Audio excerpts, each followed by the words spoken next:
വേട്ടയ്ക്കൊരുമകൻ ക്ഷേത്രത്തിന് മുന്നിലെ fort high school ഗ്രൗണ്ടിൽ 1970കളിൽ കൂട്ടുകാർക്കൊപ്പം ഫുട്ബോൾ കളിച്ച് വളർന്നയാളാണ് എച്ച് ഷറഫുദ്ദീൻ.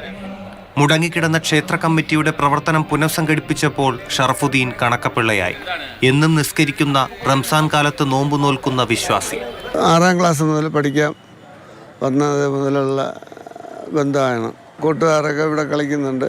അതിങ്ങനെ കാലങ്ങൾ കഴിഞ്ഞുപോയി. അങ്ങനെയാണ് ഈ ഗ്രൗണ്ടും ഈ അമ്പലവുമായിട്ടൊക്കെ ബന്ധം വരാൻ കാരണം. കരാർ പണി ചെയ്തിരുന്ന ഷറഫുദ്ദീന്റെ കാൽമുട്ടുകൾക്ക് അസുഖം ബാധിച്ചതോടെയാണ് കളി നിർത്തിയത്.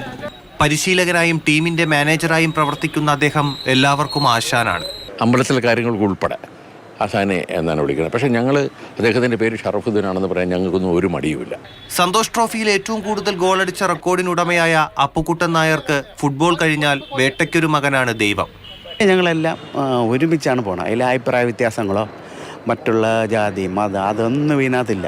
1970കളിലെ ഫൈസ് ഫുട്ബോൾ മത്സരത്തെ വിജയിപ്പിക്കാൻ മുന്നിട്ട് നിന്ന ഷറഫുദ്ദീനൊപ്പം കളിച്ചവരിൽ പലരും ഇപ്പോൾ ഭരണസമിതിയിലുണ്ട്. അർജുനന് പാശുപതാസ്ത്രം നൽകുന്ന കിരാതം കഥയിൽ കാട്ടാളവേഷത്തിലെത്തുന്ന ശിവനും പാർവതിക്കും കാട്ടിൽ പിറന്ന മകൻ വേട്ടയ്ക്കൊരു മകനെന്നാണ് വിശ്വാസം. കയ്യിൽ വാളേന്തി വേട്ടയ്ക്ക് പോകുന്ന രൂപത്തിലുള്ളതാണ് വിഗ്രഹം. മാതൃഭൂമി ന്യൂസ്, തിരുവനന്തപുരം.